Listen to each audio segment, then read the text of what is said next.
So now 2024 is coming to a close, and guess what, man? They have to jigger, man. I guess Cat Williams is a fortune teller. He said all this is going to happen.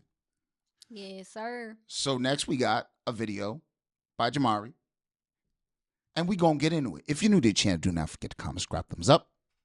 Slap that red button. You ready? Yeah. You think they're going to get him? I mean, from what it sounds like Jay ain't playing that. Sounds like Jay gonna fight this one. Yes, sir. So, let's see what they talking about. Let go. I want to see what Dame got to say about this. You know what I'm saying? I know. That was like his best friend for years. Couple of months, things have gotten very dark for Diddy. Essentially, it's been like the end of the movie Goodfellas, when all the guys know the party is finally over, and the feds are coming to get them. Only for Diddy, this is his real life. And now he has over 120 alleged victims who have come forward. Damn. Men, women, and individuals who were children at the time of the alleged criminal activity. Basically all coming together to allege some downright disgusting, inhumane things this man allegedly did. You're gonna hear about my party, they're gonna be shutting them down, they're gonna probably be arresting me. Obviously, after his houses were raided, we found out more information. Like the 100 terabytes of data that Diddy had. Oh, damn. Damn. That's a lot of years. That's a lot of terabytes. That's a lot of freakiness. That's a lot of stuff you cannot unsee. Can you imagine being the person that has to go through that? Oh, my God. And see that? See all of his weird proclivities, man? I'm glad I am not on that job. Bro, those are things you can't unsee. You just can't unsee that type of, you know what I'm saying? You really can't. That deviancy you cannot unsee. Had in his possession that many suspect to be of various blackmail for various extortion. They also seized evidence of the freak-offs. Electronic devices that contain images and videos of the freak-offs with multiple victims. And of course the thousands of bottles of baby oil that went super viral. And they seized cases and cases of the kinds of personal lubricant and baby oil that Combs' staff allegedly used to stock hotel rooms for the freak-offs. More than 1,000 bottles altogether. I just paid. In terms of trying to get out of this, Diddy has requested and failed to get bail 3 different times, and due to witness tampering, it looks like this man will be seeing his last days behind bars. And of course, when it comes to these freak-offs that Diddy was hosting, there were thousands of celebrities and other high-profile individuals attending the events, as well as thousands of potential victims who were exploited by Diddy and his massive team. Wow, okay, I've got a lot I can't tell. So, can't tell that one either. Over the last 40 years, many people have been very close associates. Yo, Ellen, what's going on with her? Oh, her and I heard Portia they left. after her. She done left the country. Yeah, I heard they going. I heard they. We got. Hey, if you guys want to see what's going on with Ellen, send us the videos to react to, because we got to get into that. We got to open up that.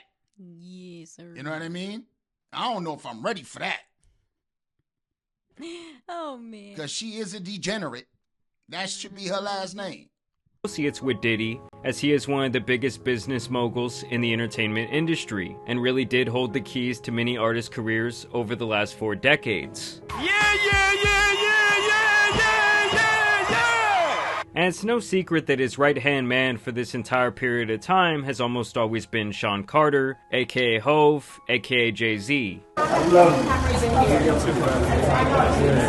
Who is also one of the biggest business moguls to come out of music as well. He was just such a charismatic person. And we've had that in common for a while, but we always was competitive with each other as well.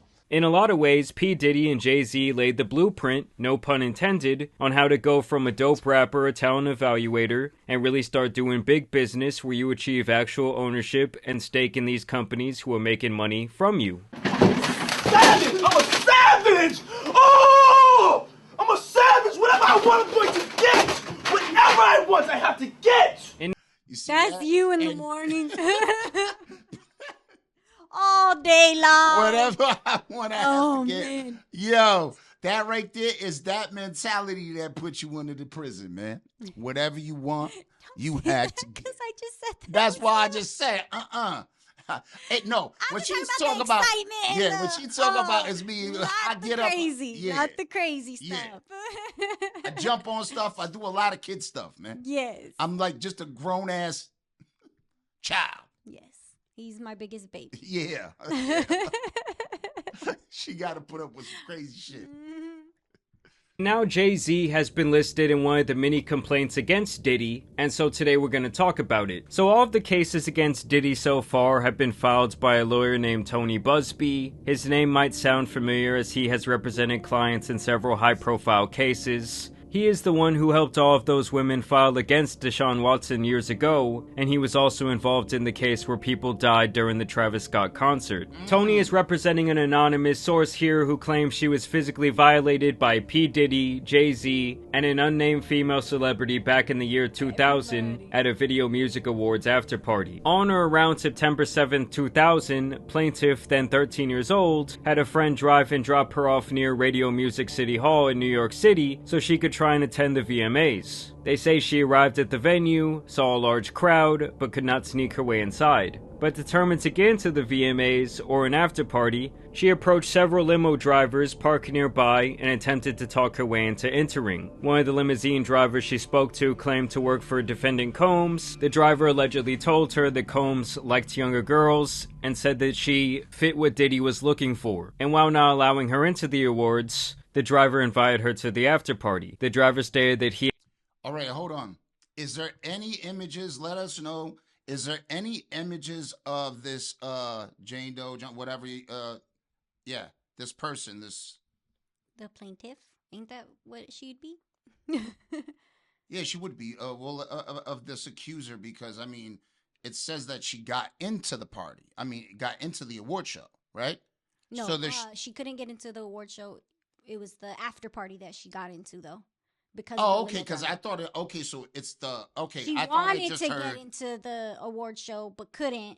let me bring that back, because I could have sworn them, I could have sworn that they said that she got in with the limo driver or whatever. Younger girls, and said that she fit what Diddy was looking for. And while not allowing her into the awards, the driver invited her to the after party. The driver stated that he had to drive Combs and others to the after party first, but instructed the plaintiff to return to his location after the event, and that he would pick her up and take her to the after party. And so the plaintiff then claims here that the limo driver took Diddy and possibly his entourage to this after party, and then did actually circle around back to pick her up. After approximately 20 minutes, plaintiff arrived at what she believed to be a large white residence with a gated U-shaped driveway. Once inside, two men asked plaintiff to sign a document, which plaintiff did not read, but which she now believes to have been a non-disclosure agreement, and she claims she was told she could not discuss what happened at this party. She says that when she was inside the party, there were a ton of celebrities all around, with substances being used in abundance, adding that waitstaff circled the room to make sure everyone had a drink in hand. After attempting to talk to numerous celebrities, plaintiff accepted a drink from one of the waitresses circling the crowd. The drink was a reddish-yellow mixture that tasted like orange juice, cranberry juice, and something bitter. After drinking just a portion of that drink, plaintiff began to feel woozy and lightheaded, making her need to lie down. A photograph of the actual exemplary container used by Combs and or his agents and employees to insert GHB into alcoholic drinks is seen below, and I assume this was something that was seized when his house was raided. Looking for a place to rest, plaintiff... So, it seems like they handed these drinks out to everybody. How did they know she was going to be the one to pick that up? It's because he said a waitress went around just handing out drinks, right?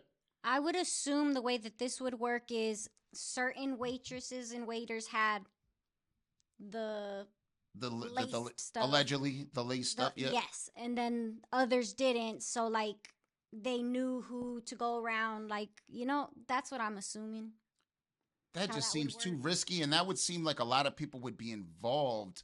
I mean, if you think about that, I mean, work a section or like... Yeah, like, I'm just saying, like, it would just be too risky, because you just have people dropping out because, I mean, think about it. If you're walking by and I want to drink it, you know, there's a waiter there, you just gonna grab. Or the celebrities that were there, you know, that were the big names, could have been told beforehand, like, hey, don't take this drink, you know. But do you see how big of a conspiracy that would be for that many people? And don't get me wrong, I'm not saying it can't happen. I'm just saying it seems like A lot. A lot. Going into yeah, this. it's very risky. It seems like a very risky thing to do. Oh, yeah. To have that many people involved in this one thing and nobody says anything. Yeah. I mean, but then they would all be involved, so that's why nobody wants to say nothing. Yeah, but I mean, that's just a lot of people to They're involve. They're No? all sickos. Apparently, Hollywood's full of sickos. You guys, you if this is true, this would It's be crazy. This is gonna be a lot of people are going down. If this is true, a lot of people are going down because that would mean everybody had to conspire that was there. Crazy. Tiff walked down what appeared to be a hallway containing several rooms off of it. She entered what appeared to be an empty bedroom so she could lie down for a moment. This room contained only a large bed with no furniture of any other kind. This is when she says Jay-Z, P. Diddy, and an unnamed female celebrity allegedly entered the room. Combs aggressively approached plaintiff with a crazed look in his eye, grabbed her, and said, "You are ready to party." And I will spare you guys some of the details, but she basically claims that Jay-Z and P. Diddy then took turns violating her, while each other watched on with this unnamed female celebrity. After both of them allegedly engaged in this violation, Combs then allegedly knocked the plaintiff down and attempted to force the plaintiff to perform more acts on him. She fought back, standing up quickly and punching out at the same time, hitting Combs in his neck. Taken aback, Combs stopped his attempt. When Combs backed away in surprise, plaintiff grabbed her clothes and shoes and ran out of the bedroom, holding her dress in front of her like a towel. Damn, this must have been a tough 13-year-old girl because we seen what he did to a sober Cassie. Right? Yeah. Like, I mean, Well, Diddy got rage issues.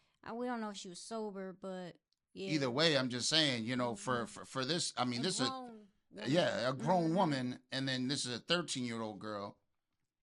She must have been very strong. I mean, especially, Adrenaline. No, I get it. I understand. Definitely. I get it, but you know what I'm saying? This is just... That's crazy. This is interesting. Definitely. She ran around the residence until she found the front door and was able to leave the party. She then claims that she retraced her way all the way back to a gas station. She calls her father, tells him what happened, and he comes to pick her up. So now she is seeking damages for this event. Wait, so she told the father what happened, and the father did not bring... Whoa. Choke. And the father didn't go back to that party with... in hand, or even going to the cops. I know that's my point, but I'm just saying, as a dad, you know what I'm saying. This is getting crazier and crazier. This story is getting crazy. Mm-mm. All right, let's keep it going because something's amiss here. Mm-hmm. Something is amiss here. She then claims that she retraced her way all the way back to a gas station. She calls her father, tells him what happened, and he comes to pick her up. So now she is seeking damages for this event. Jay-Z was expecting for this information to be released to the public, and he did reply with an immediate statement. My lawyer received a blackmail attempt, called a demand letter from a lawyer named Tony Busby. What he had calculated was the nature of these allegations and the public scrutiny would make me want to settle. No sir, it had the opposite effect. It made me want to expose you for the fraud you are in a very public fashion. So no, I will not be giving you one red penny. Jay-Z then goes on to adamantly deny these allegations, even encouraging Tony to file a criminal complaint, and says that would be, I would always say, under these circumstances, that should be your first thought, is the criminal complaint. Yeah. Get the damages, whatever, you know, because what happens is when you do it this many years later, something doesn't sound right. Mm-hmm. Something sounds fishy when you do this. It does seem like, you know, there's more going on. You have an ulterior motive. Yes. That's what it sounds like when this happens. And whether it's true or not, it just makes it where people start to think. You know, there's more question than rather than leading right off rip. Yeah, and I mean, and especially the father not doing anything. That right there still...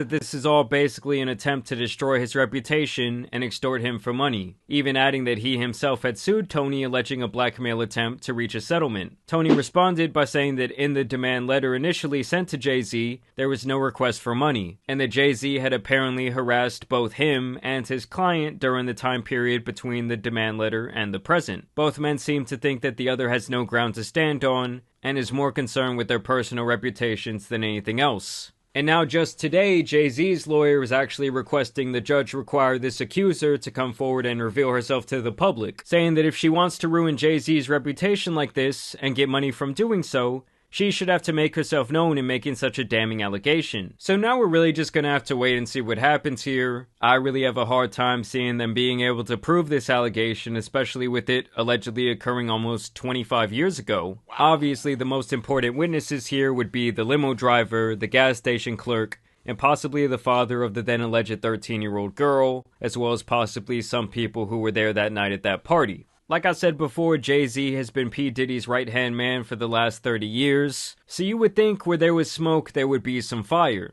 Like, you can honestly not sit here and convince me that there's absolutely no way that he knew that his best buddy was into some absolutely diabolical shit. It was no secret in the industry, and the possibility that Jay-Z might have witnessed it up close and personal is not out of the realm of possibility. It's like everyone who was heavily affiliated with Epstein, many people obviously do not trust at this point. So who knows, this could be the tip of the iceberg of all the weird shit that has been going on in the entertainment business for hundreds of years. Like I said before, over 120 people have come forward with their stories regarding Diddy's criminal activity, so there could potentially be hundreds of celebrities involved, or at least being accused of being involved in several of these incidents. But obviously I want to know what you guys think down below. I will continue to cover this story regarding Jay-Z and especially Diddy.